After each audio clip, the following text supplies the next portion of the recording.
ville.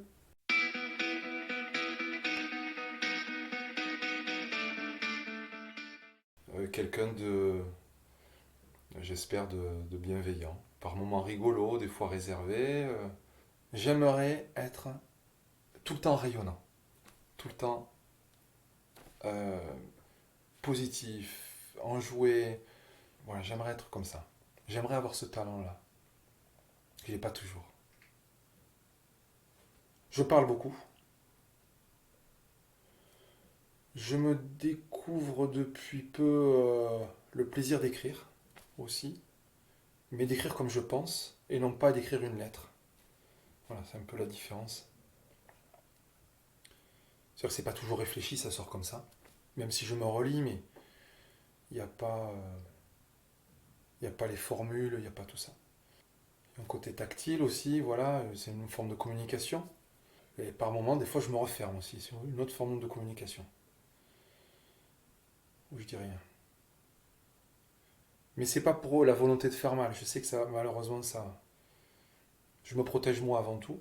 J'ai pas la prétention d'avoir le contrôle de moi-même et de ce que je peux dégager, d'avoir cette compétence que certains peuvent avoir de waouh, je suis super, je sais m'adapter à telle situation, je vais tirer le meilleur de telle ou telle situation. Non, je sais pas faire ça. Voilà. Je suis par moments impatient, j'aime que les choses se fassent un petit peu comme moi je souhaite qu'elles se fassent. C'est pas toujours agréable pour tout le monde. J'ai mes failles, quoi. Vraiment, dans le boulot, j'ai mes failles. Il y a des moments où je sais que je suis pas agréable.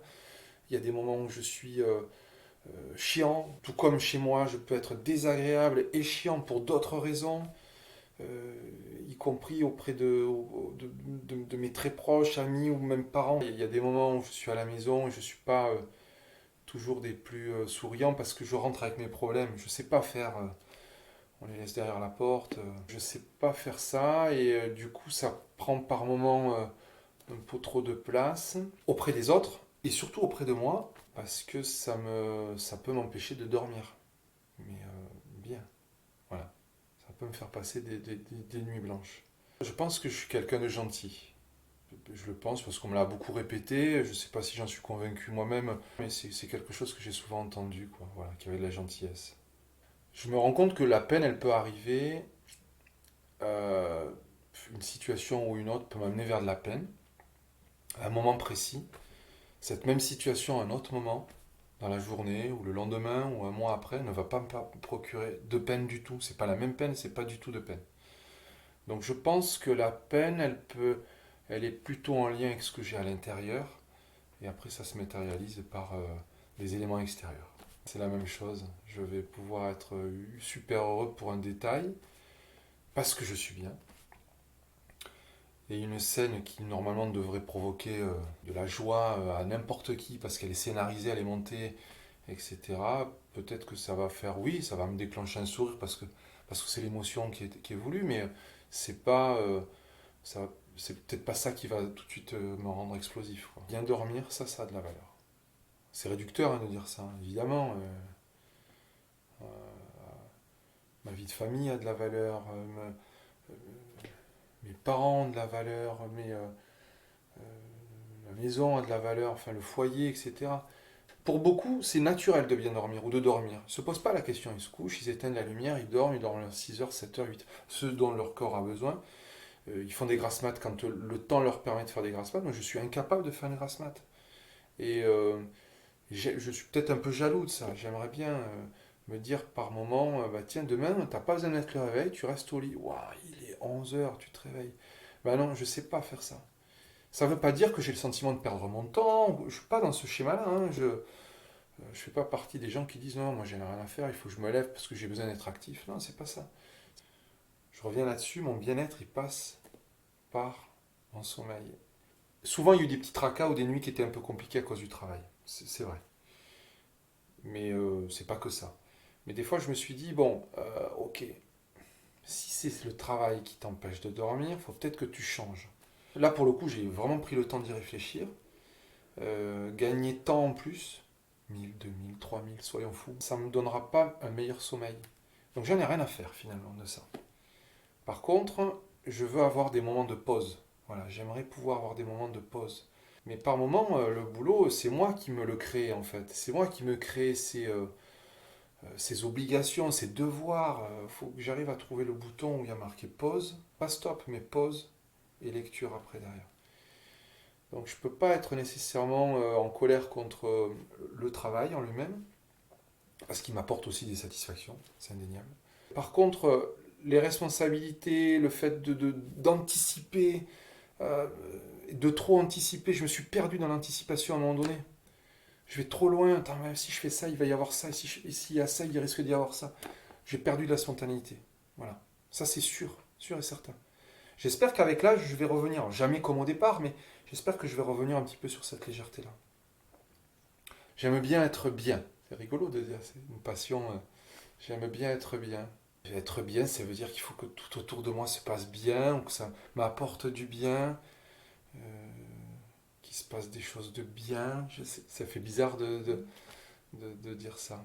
D'être bien, c'est quand à un moment donné, j'ai envie de partager un moment avec mes filles, ben c'est bien.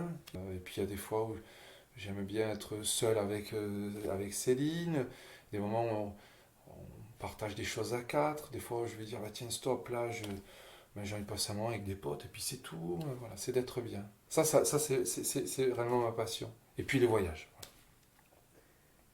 Je ne suis pas passionné du voyage pour aller nécessairement aller voir un musée, euh, une culture à travers la pierre, etc. Par contre, je vais prendre énormément de plaisir dans un voyage, à aller me perdre dans une ruelle, par moments qui est un peu louche peut-être, mais pour être vraiment au cœur du truc, rencontrer les gens, être dépaysé. En fait, c'est le côté dépaysé. Voilà, s'enrichir en fait des autres cultures, c'est avec moins ou beaucoup moins, être beaucoup plus heureux probablement. Voilà. Quand j'étais enfant, le sport. Le sport était un jeu, j'adorais le sport, vraiment. Je ne concevais pas la vie sans sport. Essentiellement des sports d'équipe, même à ce moment-là, pour l'échange. Parmi tous ces sports-là, il y en avait un, et on aime toujours ce qu'on ne peut pas avoir au quotidien, le ski. Le ski était vraiment... Et derrière, c'est un impact sur ma vie. Voilà. Le ski. Mon rêve, si j'avais un rêve à ce moment-là, c'était de vivre une saison d'hiver. Partir à la montagne en hiver. Travailler et pouvoir me dire, parce que j'avais cette image-là, j'ai 2 heures de pause, je vais prendre mes skis, je vais aller descendre les pistes de ski. Et non pas, je vais attendre un an avant de retourner à ma fameuse semaine de ski, dont j'avais la chance de pouvoir vivre. Encore une fois, c'était un privilège par rapport à beaucoup d'autres. Et là, je me disais, mais tiens, tu vas travailler, et puis tu vas marcher dans la neige. Parce que la saison de ski, c'était ça. Tu vas voir tomber la neige. À Montpellier, on ne voyait pas tomber la neige. Tout ça, c'était l'univers qui me plaisait. J'ai eu la chance de partir faire une saison d'hiver sur les Ménuires, en Savoie. Donc, grande station de ski, les Trois-Vallées, top. Et là, mon job, c'était d'être animateur pour les clients en soirée, en début de soirée, et d'aller skier avec les clients la journée. Je ne savais même pas pourquoi j'étais payé. Je vivais mon rêve, vraiment. Et de ma saison d'hiver, ça s'est enchaîné avec une saison d'été. Et puis après, je suis reparti en saison d'hiver.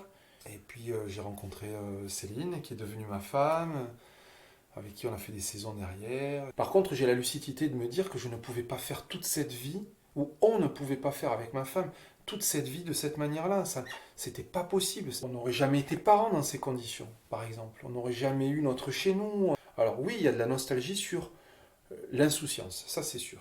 Voilà.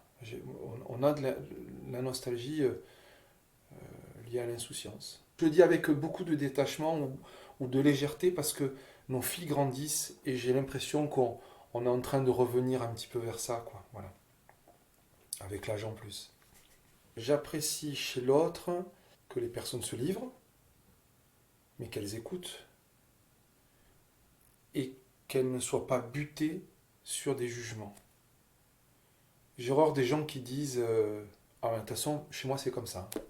Ah, moi je supporte pas les gens comme ça. Même si je peux partager par moments des avis, mais je supporte pas qu'on impose aux autres la vie. Voilà, moi j'ai tendance à faire oui, oui, et puis passer à autre chose. Parce que je vais pas aimer spécialement le conflit, en tout cas pas celui-là. Là. Il m'intéresse pas. Je suis grand, Je faisais quasiment la même taille qu'aujourd'hui à l'âge de 14 ans, c'est-à-dire 1m87. Aujourd'hui, c'est une force. Mais quand on est trois têtes au-dessus des autres dans la cour d'école, je me rabaissais plus qu'autre chose. Donc aujourd'hui, c'est une force d'être grand par tout ce que ça peut dégager. En termes d'aura, en termes d'attention, quand on rentre quelque part, quand on... Et mes forces mentales, je dirais que je pense que j'ai une capacité à repousser des limites. Je m'en rends compte à travers mon travail, essentiellement. Ça m'a traversé l'esprit de me dire à des moments, stop, là, faut que j'arrête. De le penser, de le matérialiser, enfin voilà, et puis me rendre compte que mais une semaine après, un mois après, quelques mois après, de me dire waouh, tu peux être fier parce que tu as dépassé tes limites, tu es allé plus loin et tu es arrivé à ton but ou au but qu'on t'avait fixé. Au-delà de faire bien des choses, c'est important de ne pas décevoir. Ouais, ça serait compliqué pour moi que et ça va arriver, ou c'est déjà arrivé probablement, mais que mes filles soient déçues de moi, ou ma femme, ça arrive, ça peut arriver, c'est déjà arrivé. Ouais, c'est important de ne pas décevoir, quoi. Pour moi, c'est important.